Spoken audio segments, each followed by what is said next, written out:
We definitely live in the most sophisticated of ages because there's a lot of stuff to navigate in a regular socially and everywhere else. It's so complex. Like we need bigger, more sophisticated brains at this point. This is crazy.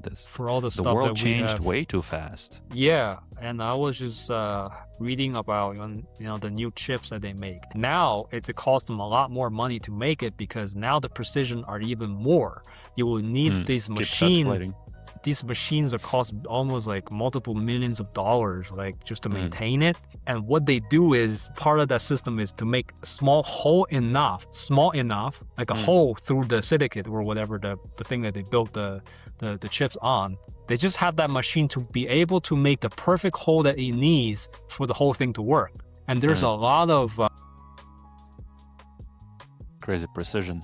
there's a lot of waste because some of them they couldn't do it precisely because you're physically trying to punch a hole and it had to be a perfect hole. Some of them they can't do it, and then that's wasted. Like basically that entire defect rate is high. Defect rate is high, and so you need to maintain a machine to be able to do this. And so, but because of the AI craze, everybody needs these chips. Everybody needs these new GPUs and whatever. So companies are trying to capitalize on that. They're putting more money on that.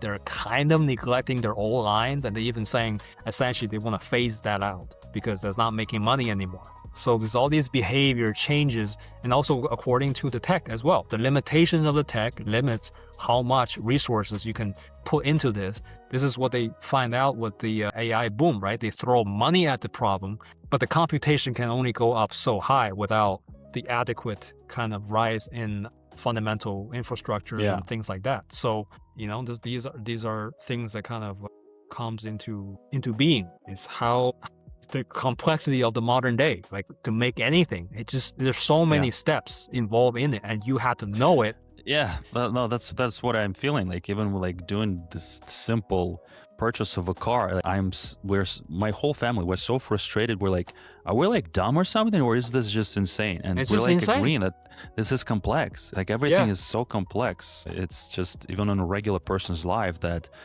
I mean, dude, like even just with the simple things like we needed to make the wire transfer. You can't do it online. You have to go to a bank. The bank person gives you wrong information because they had it incomplete. Now you have to do your own research. The simple transaction turns into this project that you need to even figure out what's going on, which institutions support what. It's insane. Yeah, paperwork, this and that. And then there's also the specialization that happens, right? Some people are tax accountant. That's what they do. They just do taxes for people, right? For corporations, all these data they have to, like that's some people's life, and everybody specializes in some type of aspect to this. So it's getting crazier minute by minute, by the technological advance, by the changes that happens in the workplace.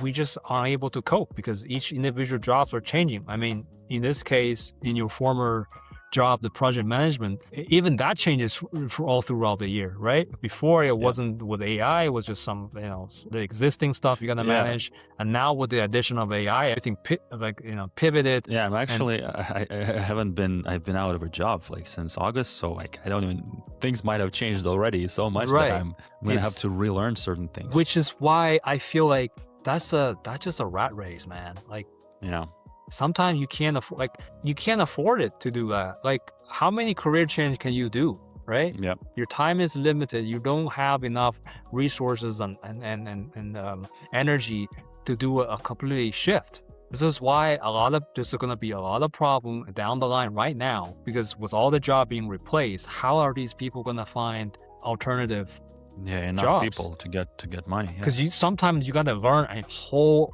different field. And that takes time and effort. And that doesn't mean it's going to pan out too, right? So it's like, I get it that people have a lot of anxiety, but that's the thing. In a way, it's kind of like, well, if you accept a job, you do accept the risk that you can't be replaced, right?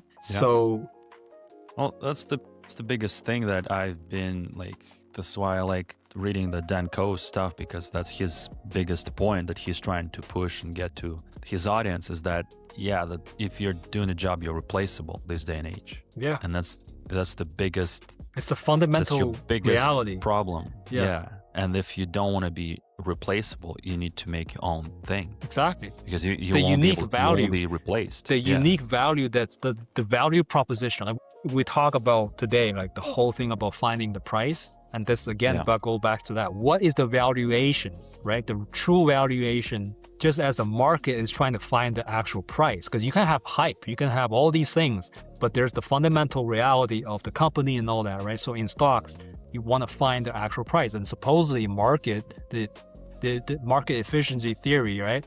To say that the market is always efficient. Now, is that true? I don't. People are debating, right? But there is the aspect of finding the price. So the idea is that we, even in our daily lives, we're trying to find the value. Okay, where is the value of a particular thing to me? You know? Yeah. So what's the value of a job? This current job? What's the value of this gig to me? Vis-a-vis everything that I'm doing, everything else that I'm doing, you know? From the time I spent on the job to the potential money that you're getting it, and what else are you getting it? What's the value of this? All combined. And so you have to figure that out. And I'm not sure if that's going to be specifically a price point, but it's going to be a valuation of, okay, this is, I get more of this, I get less of this, but is that worth the sacrifice? Because everything is a sacrifice. Yeah. Everything is, because I think a lot of people now are too, they want everything. Like, a bit delusional. A lot of times people can be a bit delusional, thinking that, oh, I want all the benefits. I want none of the downsides. I want everything. It's not gonna happen. Like the first thing to realize is that everything, there's a price. Something gotta give, right? That's just the physical reality of the world. Like you can have something, but something else is lost, and you have to be able to accept that loss for it to be that way, right?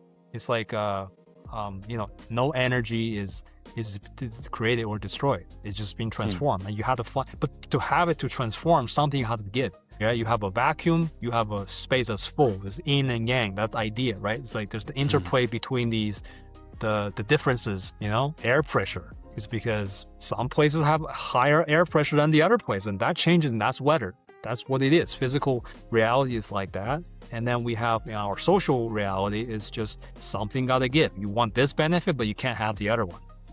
You know, what's the drawback? What's the, you know, so that's constantly we're kind of judging these. What's the feel it out and determine it somehow, and that's a process.